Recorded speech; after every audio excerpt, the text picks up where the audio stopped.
Assalamu alaikum, 7th class in 7th grammar. Today we have to start our new branch of the past tense, past continuous tense. As each one of you knows that in the previous lecture we have read about the concept of the simple past tense that is used with the adverbs or the adverb phrases, and it also shows about the habitual activities as well. So let's start our new topic, or the second branch of the past tense, past continuous tense. As from the name of the tense, you can easily assess that it is about the going on action that are continue in the past. It means it denotes the going on action in past. It shows about the going on action in the past time that are continue in the past. Like, it was getting dark. The action is going on, but in the past time it means it has spent and it has passed, but still going on in the past tense.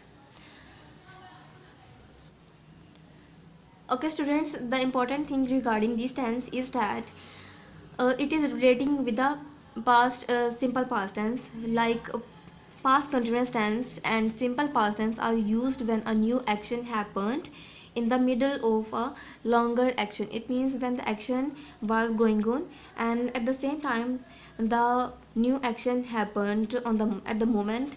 So it is also called the uh, past continuous tense.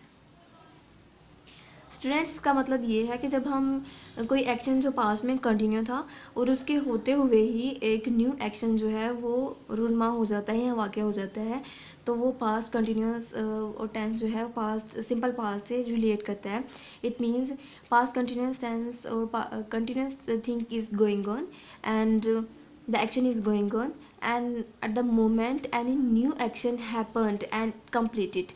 एक जो new action है वो होता है और complete हो जाता है, and this is about the past continuous tense and we relate here past continuous tense and simple past tense. Like, check the example.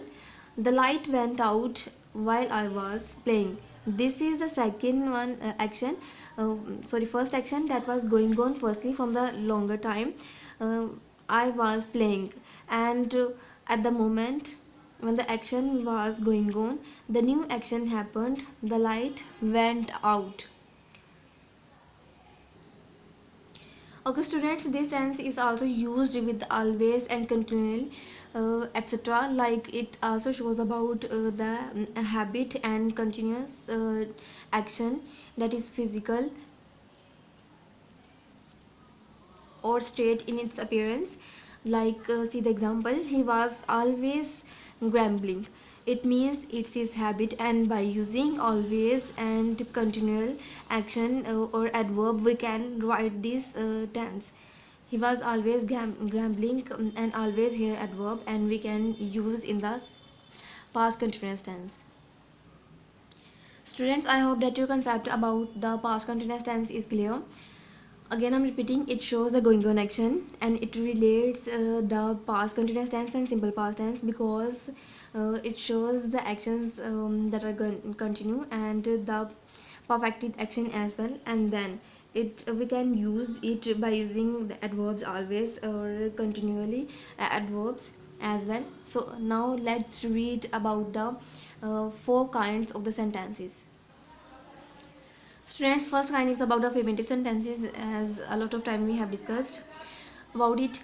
It affirms about the action happening or the any state, like they were watching TV. First one, in this sentence we are negating the action, we are just simply affirming about the action.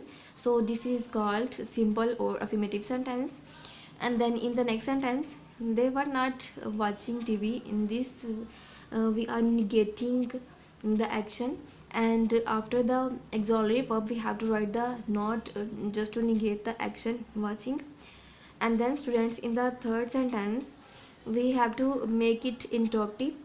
Students, for making the sentence interrogative we have to place the helping verb before the subject, and then the predicate, And then students, in the next sentence, this is about the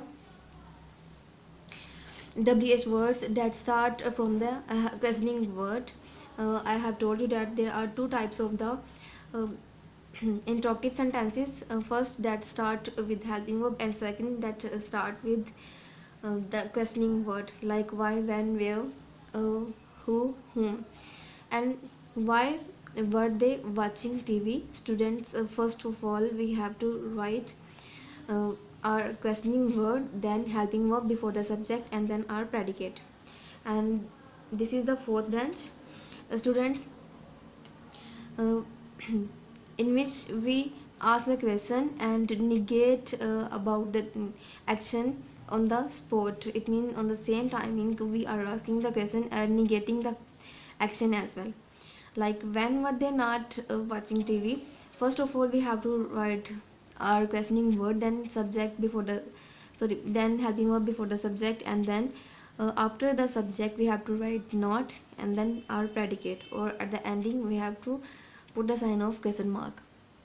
I hope that your concept about the past continuous tense is clear, and about the four kinds of sentences is also clear. In the next lecture we will study our next part of the past tense.